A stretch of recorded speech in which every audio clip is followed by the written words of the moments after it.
May interview ka ba today? Sigurado bang ang pinakamalaking kalaban mo is yung interviewer? O baka naman ang totoong kalaban mo is gutom, sugar rush, at ang utak na lutang? Throw your hands up if you with it. Drop it. Alam mo, maraming tao ang sobrang prepared sa resume, sa damit, at sa mga isasagot nila sa interview. Pero nakakalimutan nila ang isang bagay. Alam mo kung ano yun? E di yung kakainin nila bago sumabak sa interview. Minsan, hindi naman kulang ang skills mo eh. Wala lang talagang gasolina ang utak mo.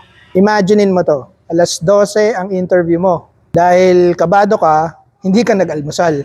Pagdating mo sa kalagitnaan ng interview, nanginginig ka na sa gutom. Hirap ka mag-isip at ang simpleng tanong na tell me something about yourself, parang naging exam sa board.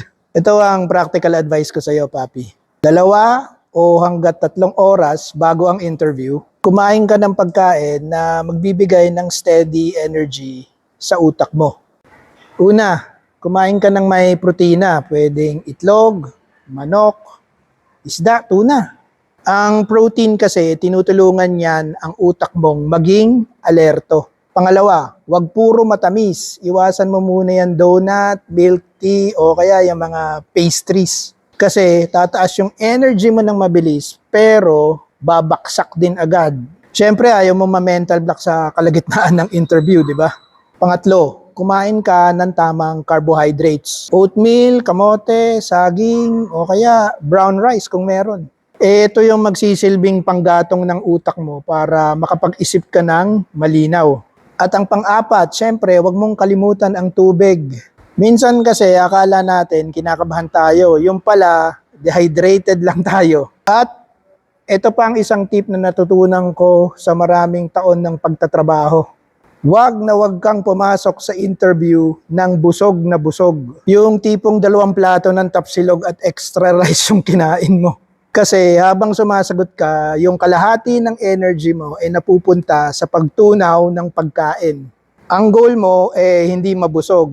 Ang goal mo is maging mentally sharp. Pero tandaan mo, hindi lang pagkain ang magpapalinaw sa isip mo. Siyempre, kailangan mo ring matulog ng maayos at maghanda. Kasi sa interview, hindi naman laging yung pinakamatalino ang natatanggap eh. Madalas, ang natatanggap yung taong malinaw mag-isip, kalmado magsalita, at kayang ipaliwanag yung value na kaya niyang ibigay sa organisasyon. Kaya sa susunod na may interview ka, tandaan mo to. Huwag mo lang ihanda ang resume mo. Ihanda mo rin ang utak mo. Dahil minsan, ang trabahong hinihintay mo ay nakasalalay sa simpleng desisyon. Kung ano ang kinain mo bago ka pumasok sa interview. Ayun lang, nagugutom na ako.